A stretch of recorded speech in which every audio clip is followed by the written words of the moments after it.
അപ്പൊ നീ എന്നെ മറന്നിട്ടില്ല. ഞാൻ കരുതിയത് നീ കോലോത്തെ തമ്പുരാട്ടിയെ കഴിഞ്ഞപ്പോ പഴയതൊക്കെ അടുപ്പിലിട്ട് ചുട്ടുകരിച്ചു. എന്തിനാ ഇപ്പൊ ഇങ്ങോട്ട് വന്നത്? എനിക്ക് മാധവേട്ടനൊന്ന് കാണണം, കുറച്ച് കാര്യങ്ങൾ സംസാരിക്കാനുണ്ട്. അയ്യോ മാധവേട്ടൻ, നമസ്കാരം മാധവേട്ട. എന്റെ പൊന്നു മാധവേട്ട, എല്ലാരും ഉണ്ടല്ലോ. ലച്ചുവിന്റെ വകയിലൊരു ബന്ധുവാ. നമസ്കാരം.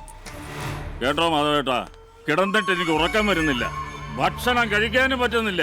ചങ്ക് പൊട്ടി മരിച്ചു പോകുന്നു തോന്നിയപ്പോഴാണ് രണ്ടും കൽപ്പിച്ച് ഞാൻ ഇങ്ങോട്ട് പോകുന്നത്. വാക്കിന് പ്രാണനേക്കാൾ വില കൽപ്പിക്കുന്ന ആളല്ലേ താൻ. എന്നിട്ട് ഇവളെ ചതിച്ചുമല്ലടോ. നീ മിണ്ടരുത്, അയാള് പറയട്ടെ. മഹാനായ ചന്ദ്രഗിരി മാധവൻ കള്ളു കുടിച്ചോ തോന്നി ദിവസം പറഞ്ഞോണ്ടല്ലോ. വേണ്ട, എല്ലാരും കേൾക്കണം. വർഷങ്ങൾക്ക് മുൻപ് നിലമ്പൂർ എസ്റ്റേറ്റിനുള്ളിൽ വെച്ച് മാധവേട്ടനെതിരെ ഒരു വധശ്രമം ഉണ്ടായി. രാമദത്തൻ ഉണ്ണി എന്ന മാധവേട്ടന്റെ ശത്രു ഏർപ്പാടാക്കി ഉടുപ്പിക്കാരൻ സദാനന്ദ ബാളിക. അവന്റെ തോക്കിൽ നിന്ന് വന്ന വെടിയുണ്ട മാധവേട്ടന്റെ ജീവനം കൊണ്ടൊക്കെ പറഞ്ഞാനെ. ഈ നിൽക്കുന്ന ലക്ഷ്മിയുടെ അച്ഛൻ അത് സ്വന്തം നെഞ്ചത്തേറ്റ് വാങ്ങിയില്ലായിരുന്നെങ്കിൽ അന്ന് മാധവേട്ടന്റെ മടിയിൽ കിടന്ന് മരണത്തെ മുഖാമുഖം കാണുമ്പോ ഗംഗാധരൻ എന്ന ഇവളുടെ അച്ഛൻ ഒരു കാര്യമേ ആവശ്യപ്പെട്ടുള്ളൂ, മകളുടെ ഭാവി. അതുകൊണ്ടാവണം ഗംഗാധരന് മുന്നിൽ മാധവേട്ടൻ ഉദാരവാനായത്. മറ്റാർക്കും നൽകാത്ത ഉറപ്പ് കണ്ണടയുന്നതിന് മുമ്പ് ഗംഗാധരന് മാധവേട്ടൻ നൽകി. ഗംഗാധരന്റെ മകളെ, ഇവളെ സ്വന്തം മകനെ കൊണ്ട് വിവാഹം കഴിപ്പിക്കുമെന്ന്. അതായിരുന്നു വാക്ക്. ഗംഗാധരനോട് മാത്രമല്ല, പിറ്റേന്ന് ചിതയെരിഞ്ഞ് തീരുന്ന മുമ്പ് മരിച്ചുപോയ ഇവളുടെ അമ്മയോടും ഞങ്ങൾ ബന്ധുക്കളോടും ആ വാക്ക് ആവർത്തിച്ചു. എന്താണ് ഈ സത്യമല്ലേ ഞാൻ പറഞ്ഞത്? സത്യാണ്. പക്ഷെ അച്ചുവേട്ടനെ വേണ്ടത് പറഞ്ഞത് ഞാനാ. കൊള്ളാം. ഒരു പാവം പെണ്ണിനെ വർഷങ്ങളോളം പറഞ്ഞ് മോഹിപ്പിച്ചിട്ട് ഇപ്പൊ അവളെ കൊണ്ട് എന്നെ തീരുമാനം മാറ്റിക്കുക. നിങ്ങൾ തമ്പുരാമാര് ഇതല്ലേ ഇതിന്റെ അപ്പുറം ചെയ്യും. കണ്ണിച്ചോരയില്ലാത്ത വർഗങ്ങളും. നീ മിടുക്കന്. ദാസപ്പണി ചെയ്ത ഒരാളുടെ മകളെ സ്വന്തം മകന് വേണ്ടി ആലോചിച്ച് അച്ഛന്റെ വിഡ്ഢിത്തം നീ കാണിച്ചില്ല. എന്തിനാണ് ഈ ബാല്യക്കാരിയായിട്ട് ഇനി ഇവിടെ നിൽക്കുന്നത്? എന്റെ കൂടെ വന്നാൽ നിന്നെ നല്ല അന്തസ്സായിട്ട് നോക്കും ഞാൻ. ആ മോഹം വേണ്ട. ഈ വീട് വിട്ട് എങ്ങോട്ടും വരില്ല ലച്ചു. വേണ്ട, നീ വരണ്ട. ഇവിടെ കിടന്നൊക്കെ നരകിച്ചോ.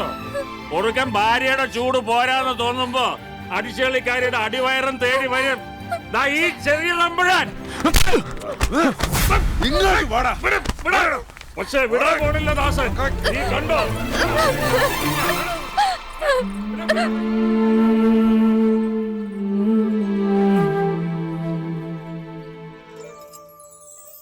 എല്ലാം എന്റെ തെറ്റാണ്. നിന്നോട് ഞാനെല്ലാം തുറന്നു പറയണമായിരുന്നു. പക്ഷെ അച്ചു, നിന്റെ ഇഷ്ടം അത് മറ്റൊന്നാണെന്ന് അറിഞ്ഞപ്പോ ഒന്നും എനിക്ക് പറയാൻ കഴിഞ്ഞില്ല എന്നുള്ളതാണ് സത്യം.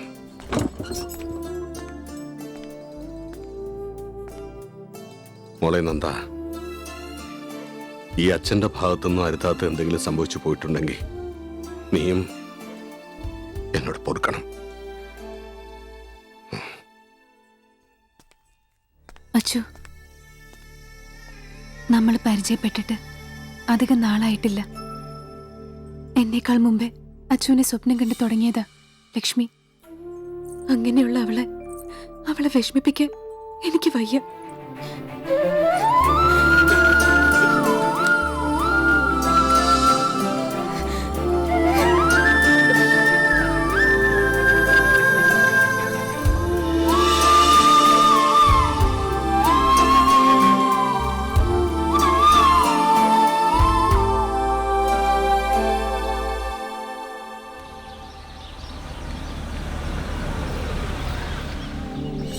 ആ ദാസനെ ഇളക്കി പറഞ്ഞു വിട്ടത് അവന്മാരാ.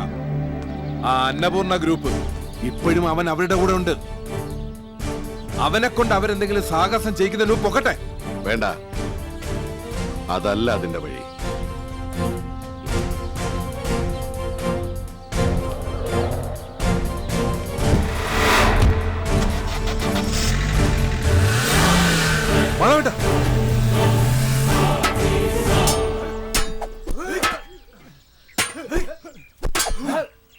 കണ്ണൂരിൽ ഇറക്കുമതി ചെയ്തതാ. മാധവന്റെ അടിയന്തരം കഴിഞ്ഞിട്ടേ ഇനി ഇവര് തിരിച്ചു പോകുള്ളൂ.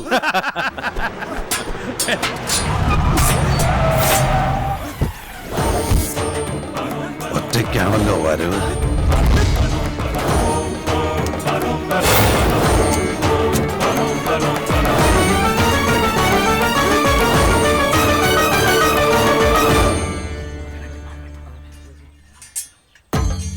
എന്താടാ മക്കളെ, മുഖത്തൊരു പരിഭ്രമം? പേടിച്ചു പോയോ?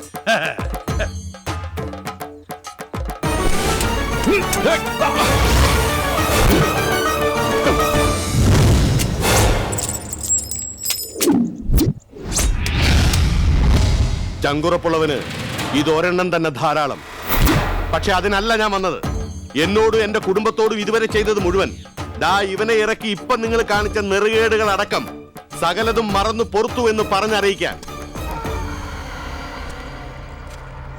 ആ ഭാർഗവ, മാടമ്പിത്തരത്തിന്റെയോ തൻപ്രമാണിത്വത്തിന്റെയോ പേരിലല്ല നിങ്ങളുടെ അച്ഛനെ ഞാൻ ശിക്ഷിച്ചത്.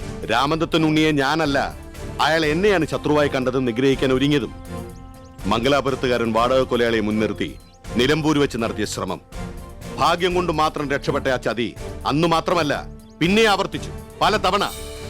ഒടുക്കം ചന്ദ്രഗിരിയിലെ ഗ്രാമവാസികൾ രാമദത്തനുണ്ണിയെ കുടുംബമടക്കം ചുട്ടു ചാമ്പലാക്കും എന്ന സ്ഥിതി വന്നപ്പോഴാ ശിക്ഷിക്കുകയല്ല, ഇളം പ്രായക്കാരായ നിങ്ങളടക്കം രക്ഷിക്കുകയാണ് അന്ന് ആ നാടുകടത്തിലൂടെ ഞാൻ ചെയ്തത്. ഇപ്പോ എല്ലാം അവസാനിപ്പിക്കേണ്ട സമയമായിരിക്കുന്നു. രാമദത്തനുണ്ണിയിൽ നിന്ന് നിങ്ങളിലേക്ക്, എന്നിൽ നിന്ന് എന്റെ മകനിലേക്ക്.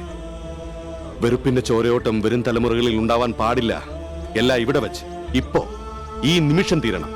അതിനാ ഞാൻ വന്നത്. നേരിട്ടെതിർത്താൽ തോൽക്കുമെന്നായപ്പോ അപേക്ഷയുടെ പുതിയ ഭാഷ. മാധവ, പഞ്ചതന്ത്ര പാഠങ്ങൾ ഞങ്ങളും പഠിച്ചിട്ടുണ്ട് ഒരുപാട്. ഉണ്ണി, പക കൊണ്ട് ആരും ഒന്നും നേടിയിട്ടില്ല, നഷ്ടങ്ങളല്ലാതെ. എന്റെ വഴികളിൽ ഇനി രക്തം കലരാൻ ഞാൻ ആഗ്രഹിക്കുന്നില്ല. അതുകൊണ്ടാണ് പറയുന്നത്, സന്ധി ചെയ്യാം. വ്യവസ്ഥകൾ നിങ്ങൾക്ക് തീരുമാനിക്കാം, ഞാൻ അനുസരിക്കും.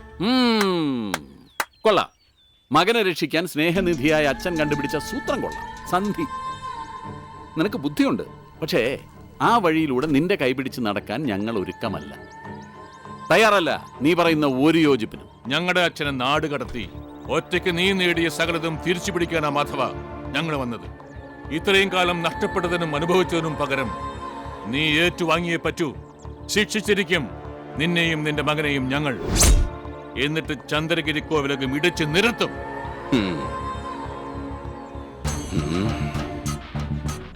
ദൈവം കൈവിട്ടവരെ രക്ഷിക്കാൻ മനുഷ്യർക്ക് സാധ്യമല്ലെന്ന് ഇപ്പോ എനിക്ക് മനസ്സിലായി.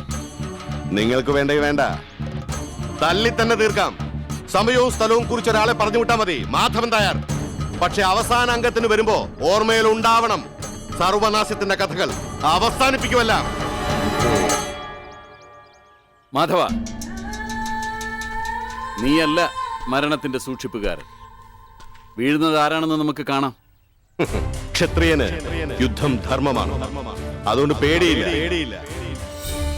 ചാവാനും കൊല്ലാനും.